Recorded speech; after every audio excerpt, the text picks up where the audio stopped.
Hello అందరికీ. అందరూ బాగున్నారా? నేనైతే నిజం చెప్పాలంటే అస్సలు బాగలేనండి. మీరు మీరందరూ బాగుండాలని నేనైతే మనస్ఫూర్తిగా కోరుకుంటున్నాను. సో, ఎందుకక్క బాగలేరు అనుకుంటున్నారా? చెప్పాను కదండీ! ధాత్రిని అయితే బయట వదిలిపెట్టేశాము అనేసి.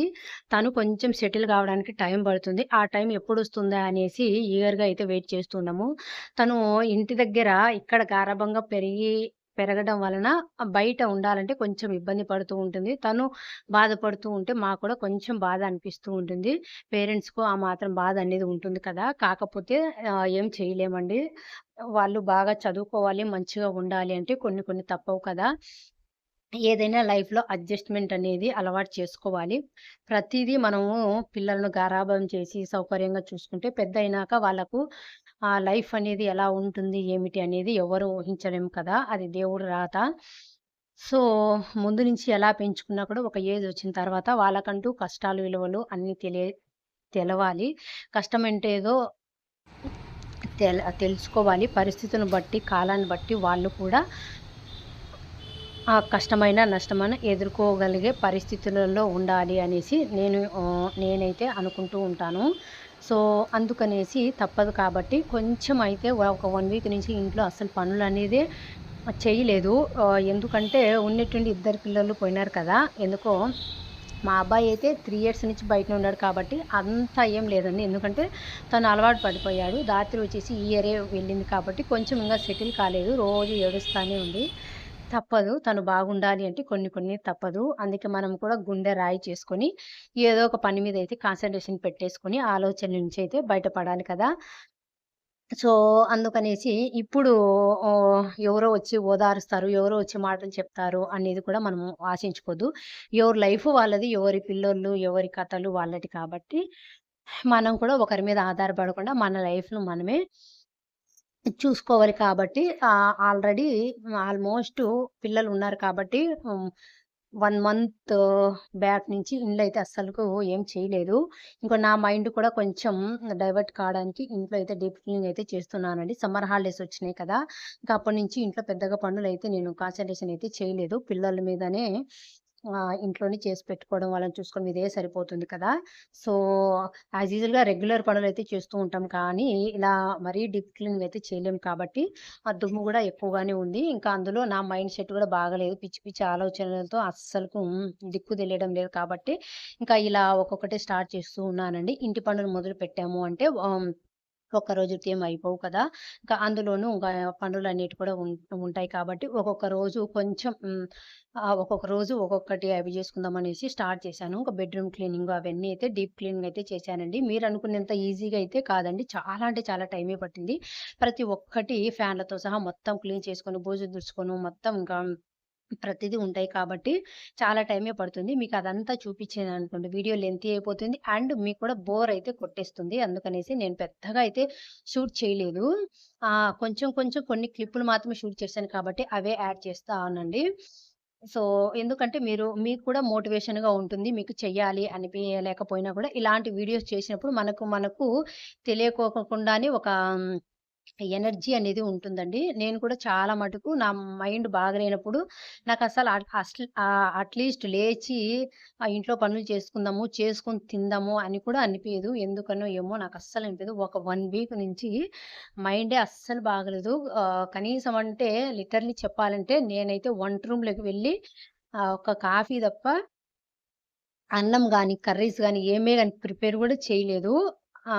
మా హస్బెండ్ అంటారా ఆయన పని చేస్తూ ఉంటాడు కాబట్టి, హోటల్ ఉంది కాబట్టి హోటల్‌లో తినేస్తూ ఉంటారు. ఇంకా నాకైతే ఇంకా ఇలా అన్నం లేకపోయినా కూడా ఉండగలిగే శక్తిని ఆ దేవుడిచ్చాడు కాబట్టి నాకైతే అలవాటే.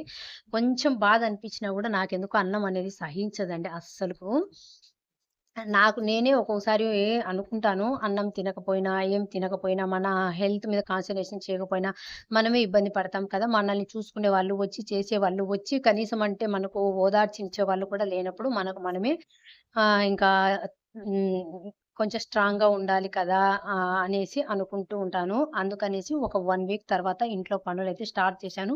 ఫస్ట్ ఫస్ట్ నాకు మైండ్ రిఫ్రెషింగ్‌గా ఉండాలి అంటే మొట్టమొదట ఇంట్లో నాకు కళ్ళకి కనిపి రాకుండా ఉండాలంటే ఈ బట్టల పనండి. ఇంట్లో విడిచిన బట్టలు ఉండడం అస్సలు మంచిది కాదు. ఇంటికే దరిద్రము. సో, అందుకనేసి నాకు ఎప్పుటప్పుడు ఉతికేయాలి అని అనుకుంటాను. కాకపోతే ఒక 1 వీక్ నుంచి మైండ్ బాగాలేదు కాబట్టి అస్సలు కాన్సంట్రేషన్ చేయలేకున్నాను. ఇంట్లో పనుల మీద కానివ్వండి, నేను తినే తిండి మీద కానివ్వండి, అస్సలకు 1 వీక్ అయితే పొయ్యే ముట్టించలేదండి అస్సలకు. ఒక కాఫీకి తప్ప. సో, ఇంకా అది కూడా తాగకపోతే కొంచెం ఏంది చాలానే హెడ్‌ఏకొస్తుంది. సో, ఆల్రెడీ ఈ స్ట్రెస్ వలన కొంచెం నాకు సెన్సిటివ్ కాబట్టి ప్రతి చిన్న విషయాన్ని డెప్త్‌గా ఆలోచన చేస్తాను. ఆహ్, బంధాల మీద పెంచుకునేంత ఈజీగా తుంచుకోలేము కాబట్టి కొంచెం మైండ్ అనేది ఆహ్, ప్రతి చిన్న విషయాన్ని కూడా డెప్త్‌గా ఆలోచన చేసి నా మైండ్‌నంతా ఖరాబ్ చేసుకుంటూ ఉంటాను. మా ఆయనైతే ఎప్పటికప్పుడు అడుస్తూనే ఉంటాడు. అంత ఆలోచన చేయొద్దు. ఆలోచనలు ఎక్కువ చేస్తావు. ఇంకా అనేసి అందుకనేసి అటువంటి పిచ్చి పిచ్చి ఆలోచనలు రాకుండా ఉండాలనేసి ఇట్లా పనులైతే స్టార్ట్ చేశాను.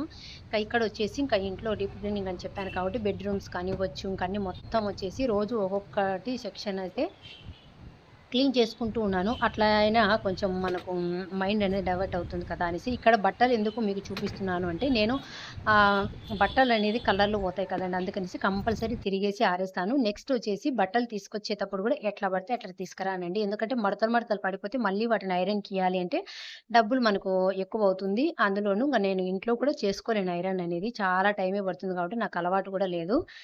సో, ఇంకా కొన్ని మాత్రమే బయటైతే ఇచ్చుకుంటూ ఉంటాను. అవి కూడా ఈ నడమనైతే మానేశానండి. ఎందుకంటే నేను ఫాలో అయ్యే పద్ధతి ప్రకారం అయితే అస్సలకు ఐరన్ చేయాల్సిన అవసరం కూడా ఉండదు. ఏమంటే పట్టు శారీస్ అలాంటివైతే చేయించుకోవాలి తప్ప, ఇలాంటి డైలీ శారీస్ కానివ్వండి, డ్రెసెస్ కానివ్వండి అస్సలకు నలగనే నలగవు.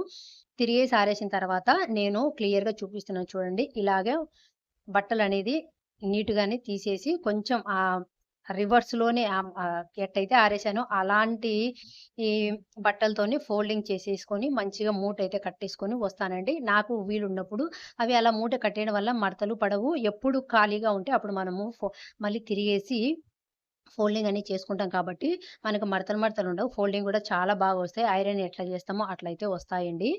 సో, అందులోనూ బాగా ఎండే ఉంటాయి కదా! అలా మనం మూట కట్టడం వలన నెక్స్ట్ డేకి కూడా అవి మంచిగా బాగా కాలుతూనే ఉంటాయండి. ఇదొక్కసారి మీరు ట్రై చేయండి. మీ బట్టలు నలగకోకుండా ఐరన్ గూడా పెద్దగా అవసరం లేకుండా మంచిగా అయితే ఉంటాయనేసి ఎప్పుడు ఏదైనా చూపియలేదు కదా! అనేసి నేనైతే చూపిస్తూ ఉన్నాను. ఇంకా ఇక్కడ డోర్‌లకుండే మెషులు కానివ్వండి, ఇంట్లో ఉన్న డాల్స్ కానివ్వండి మొత్తం మురికి పట్టాయి. సో, అందుకనేసి ఒక్కొక్కటి నిదానంగా ఇంట్లో పనులన్నీ అయితే ఇట్లా కంప్లీట్ చేసుకుంటున్నానండి. ఆర్టిఫిషియల్ కానివ్వండి, ఇవన్నీ కూడా నెక్స్ట్ డే అండి. అందుకే ఈ వీడియో వచ్చేసి 2 డేస్‌లలో చేసినదైతే నేను చూపిస్తూ ఉన్నాను. సో, నాకు వీలున్నప్పుడల్లా అయితే అలా కొంచెం కొంచెం చేసుకుంటూ ఉన్నాను. ఈరోజు వీడియోలో కూడా 2 డేస్‌దైతే మీకు చూపించానండి. ఎందుకంటే నేను ఇంట్లోనే అయితే ఉండనండి. మాకు బిజినెస్‌లు ఉంటాయి కాబట్టి నేను మా హస్బెండ్ హెల్ప్‌గా ఉంటుంది అనేసి అక్కడికైతే వెళ్తూ ఉంటాను. సో, అందుకనేసి వెళ్ళే టైంలో వెళ్ళేసి అక్కడ ఉండేసి మళ్ళీ ఈవినింగ్ టైంలో ఇంటికొస్తాను కాబట్టి అలా ఇంట్లో ఉన్నప్పుడు కొంచెం కొంచెం అయితే చేసుకుంటూ ఉంటాను కాబట్టి నాకు కొంచెం లేట్ అవుతుంది. సో, కొందరు అడిగారండి మీరు జాబ్ చేస్తారా అనేసి. నేను జాబ్ చేసేంత అయితే చదవలేదు.